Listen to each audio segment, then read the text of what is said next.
말씀은 여호수아서 1장 1절부터 3절까지 보겠습니다. 제가 가지고 있는 성경으로는 320페이지에 있습니다. 여호수아서 1장 1절부터 3절입니다. 우리 함께 봉독하겠습니다. 여호와의 종 모세가 죽은 후에 여호와께서 모세의 수종자 눈의 아들 여호수아에게 말씀하여 이르시되 내 종 모세가 죽었으니 이제 너는 이 모든 백성과 더불어 일어나 이 요단을 건너 내가 그들 곧 이스라엘 자손에게 주는 그 땅으로 가라. 내가 모세에게 말한 바와 같이 너희 발바닥으로 밟는 곳은 모두 내가 너희에게 주었노니. 아멘. 여호수아서는 이스라엘의 역사에서 새로운 시대가 시작되었다는 것을 선언하는 책입니다. 이 아브라함의 시대는 하나님의 부르심을 받아서 그 기초를 이제 세우는 시대였고요. 또 야곱과 요셉의 시대는 우리를 구원하고자 하시는 이제 하나님이 그 계획을 어떻게 이루어 가실지를 보여주는 시대라고 할 수 있습니다.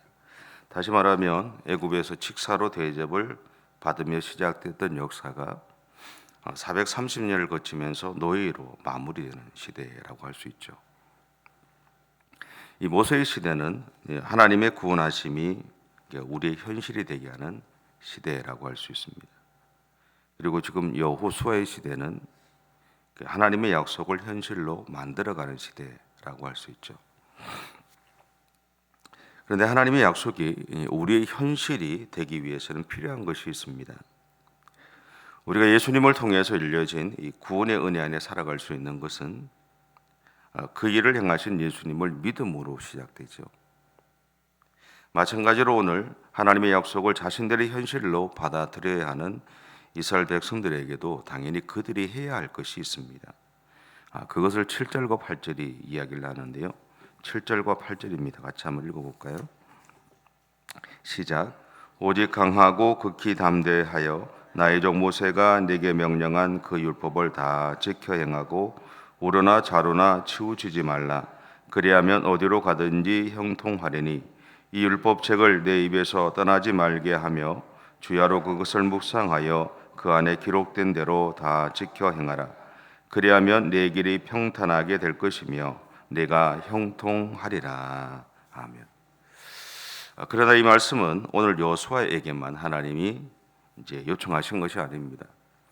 저도 이 여호수아서 1장을 이렇게 보면서 늘 여호수아를 향한 하나님의 이야기로만 많이 설교해 왔던 사람 중에 하나입니다. 근데 다시 이제 보면서 그런 생각이 좀 들었어요. 이것은 여호수아에게만 하신 것이 아니다라는 거죠. 뭐 여기서 보여주는 모습은 여호수아가 대상이니까 여호수아에게 하신 말씀이기는 하지만 그렇지 않다라는 겁니다. 왜냐하면 이스라엘의 왕들 중에 요시아 왕 때 성전을 수리하던 중에 하나님의 말씀을 이제 찾습니다. 요시아 왕은 어떤 일을 하느냐면 그 말씀을 이스라엘 백성 전체에게 알려주고 그들에게 그 말씀대로 살아가라고 명령하는 장면이 나오죠. 다시 말하면 오늘 하나님이 여호수아에게 하신 것 같은 이 이야기는 결국 여호수아에게만 이야기한 것이 아니라 이스라엘 백성들 전체에게 오늘 시대를 살아가는 우리 전체를 향해서 하나님이 하시는 명령이다라는 겁니다. 다시 본문에서 우리가 생각해야 할 것이 있습니다. 오늘 본문은 새로운 지도자에게 하나님이 명령하시는 이야기입니다. 다시 말해서 여호수아서는 여호수아의 이야기이지 모세의 이야기나 그 연장선상에서 이어지는 이야기는 아니다라는 이야기입니다. 물론 내용적으로는 연결되지만 그렇지는 않습니다. 여호수아서의 대전제는 하나님이 지금 이스라엘 백성들의 새로운 지도자로 여호수아를 선택하시고 세우셨다는 겁니다. 이것이 이 여호수아서 가지고 있는 대전제입니다. 전제 큰 줄기라는 얘기죠. 그래서 2절은 이렇게 시작합니다. 2절인데 2절 같이 한번 읽겠습니다. 시작. 내 종 모세가 죽었으니 이제 너는 이 모든 백성과 더불어 일어나 이 요단을 건너 내가 그들 곧 이스라엘 자손에게 주는 그 땅으로 가라. 여기에 보면 모세가 죽었다라는 말이 나옵니다. 이 말에는 한 세 가지 정도의 의미가 있습니다. 첫째는 하나님이 지도자를 바꾸셨다라는 겁니다. 이 말은 이전 지도자의 사명이 다했다라는 것을 의미합니다. 그럼에도 우리는 살아가면서 이전 지도자에 대해서 이제 늘 항상 미련을 가지고 있습니다. 그 이유 중에 하나는 뭐냐면 우리 안에 변화를 불편해하는 마음이 있기 때문에 그렇습니다. 제가 부산에서 목회를 할 때 그 전에 한 16년 정도 거기서 목회를 하시던 목사님이 가시고 그다음 제가 가면서 좀 바뀌죠. 설교도 다른 내용도 바뀌고 예배 순서도 좀 바뀌고 운영하는 것도 바뀌고 바뀌니까 뭘 제일 힘들어하냐면 모든 교인들이 힘들어해요. 모든 교인들이 힘들어요. 근데 그렇다고 제가 그분이 아니기 때문에 그분처럼 할 수가 없잖아요. 맞죠? 머리는 이해가 되시죠? 근데 여기가 안 돼요. 근데 그게 이제 사실은 여러분이나 제가 갖고 있었던 신앙생활 하면서 늘 가지고 있는 어려움인 거죠. 또한 사명이 다한 지도자가 그것을 인정하지 못하고 계속해서 지도자로 살아가고자 하는 노력하는 모습도 많이 봤습니다. 그래서 문제가 늘 생기는 것을 봤어요. 그래서 현재 목회자로 살아가는 많은 목사들이 늘 마음으로 각오하는 게 뭐냐면 자기는 자기가 겪었던 그거를 후배들한테 겪지 않겠다 하겠다고 늘 마음으로 작정을 해요. 은퇴할 때 은퇴하면 어떻게 될까요? 똑같아요. 똑같아요.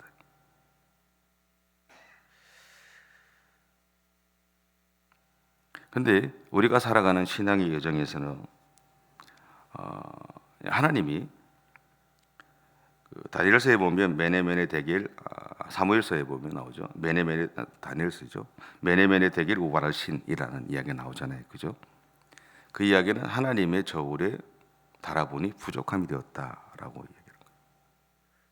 우리가 가는 신앙의 여정 속에서 때때로 메네메네 데길 우바라신 곧 하나님의 저울에 부족함이 되었다고 선언하시거나 네 사명은 여기까지더라고 선언하셨다면 모든 것을 내려놓고 하나님의 뜻에 순종하며 살아가야 합니다. 신명기 34장 7절에서 모세에 대해서 이렇게 표현합니다. 나이가 120세였지만 눈이 흐리지 않았고 기력이 쇠하지 않았다. 멀쩡하다는 얘기죠.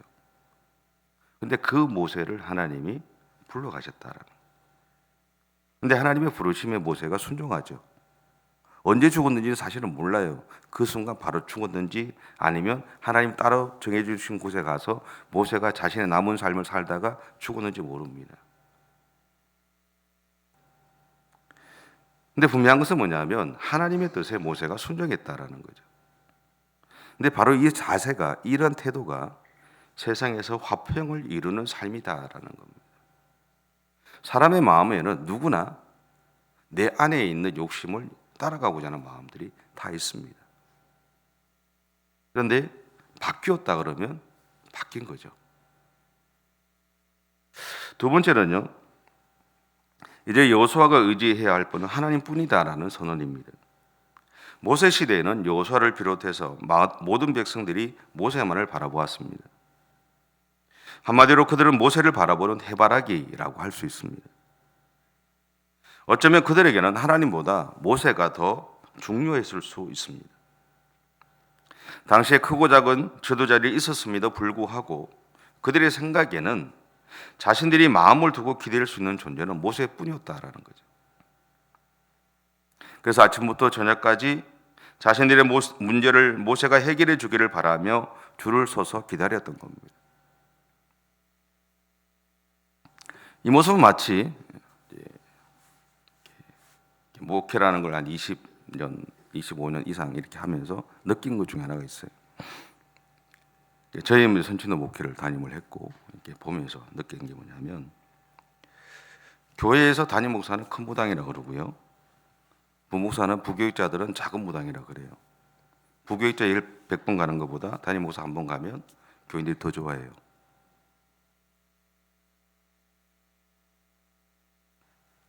한국 교회가 이렇게 지금까지 달려왔어요. 근데 이 모습과 별 차이가 없다라는 거죠.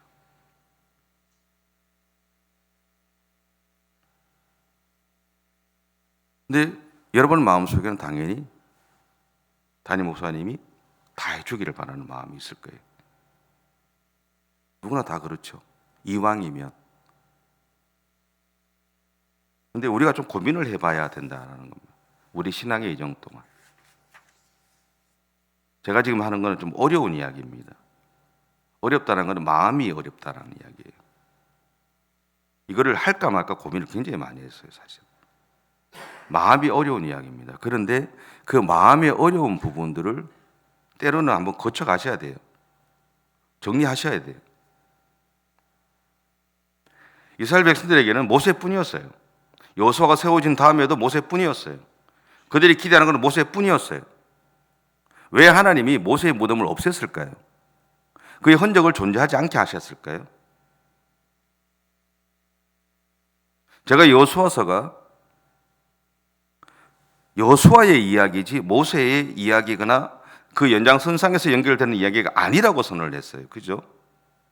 다른 시대의 이야기입니다.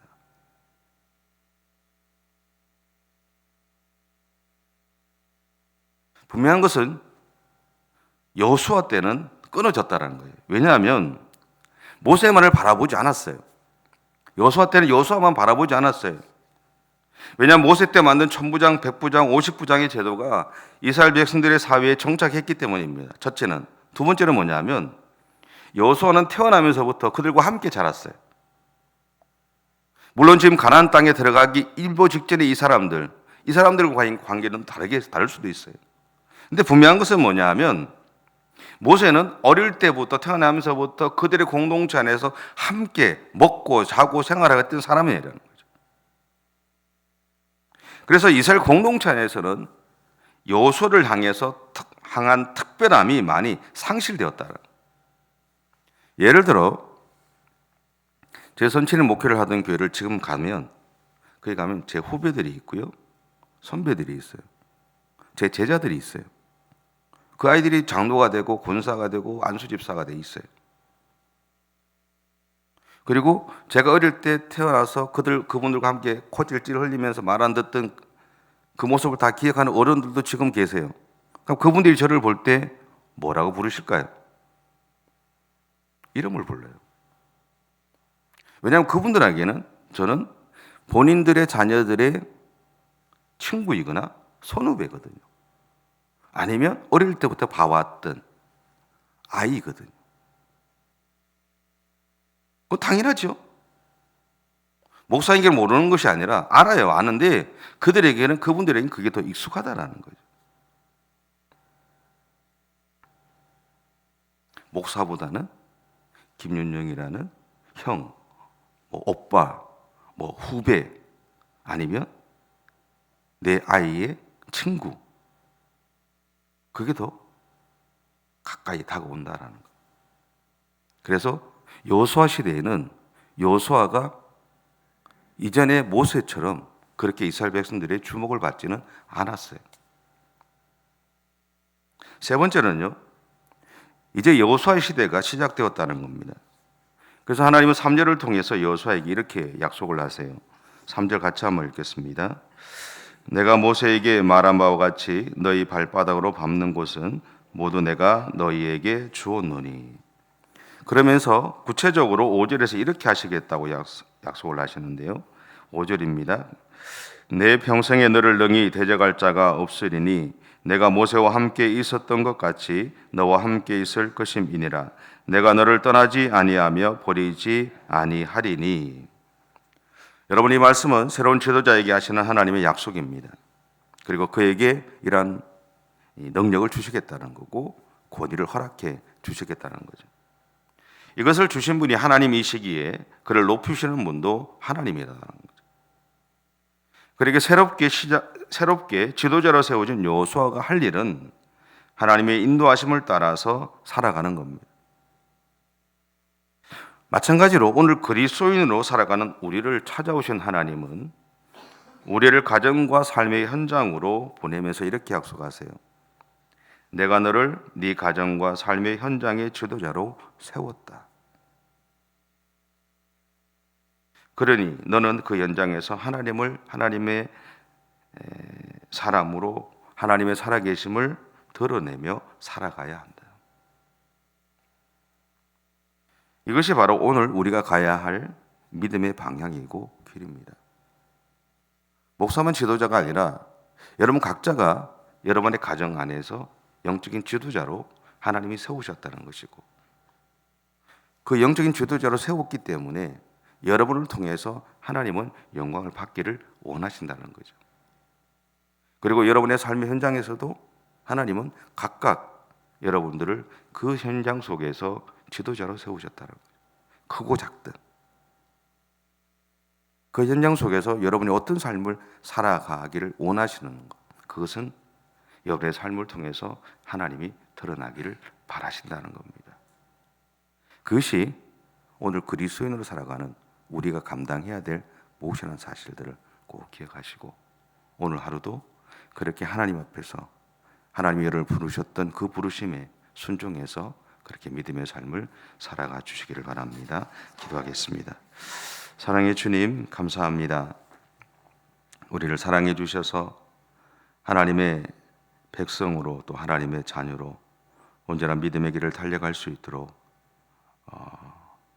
은혜를 허락해 주셔서 감사합니다.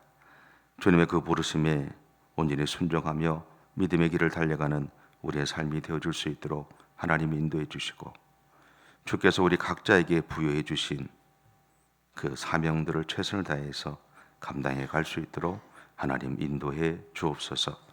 주께서 오늘 또 우리와 함께 해 주실 것을 믿습니다. 주께서 오늘 또 우리를 통해서 영광 받아 주실 것을 믿습니다. 우리의 걸음걸음들을 복되게 해 주실 것을 믿습니다. 그 주님을 온전히 붙잡게 하시고 그 주님을 온전히 의지하며 살아가는 우리 모두의 생애가 되어줄 수 있도록 인도해 주옵소서. 감사드리며 예수님의 이름으로 기도드립니다. 아멘. 하늘에 계신 우리 아버지, 아버지의 이름을 거룩하게 하시며 아버지의 나라가 오게 하시며 아버지의 뜻이 하늘에서와 같이 땅에서도 이루어지게 하소서. 오늘 우리에게 일용할 양식을 주시고 우리가 우리에게 잘못한 사람을 용서하여 준 것 같이 우리 죄를 용서하여 주시고 우리를 시험에 빠지지 않게 하시고 악에서 구하소서. 나라와 권능과 영광이 영원히 아버지의 것입니다. 아멘.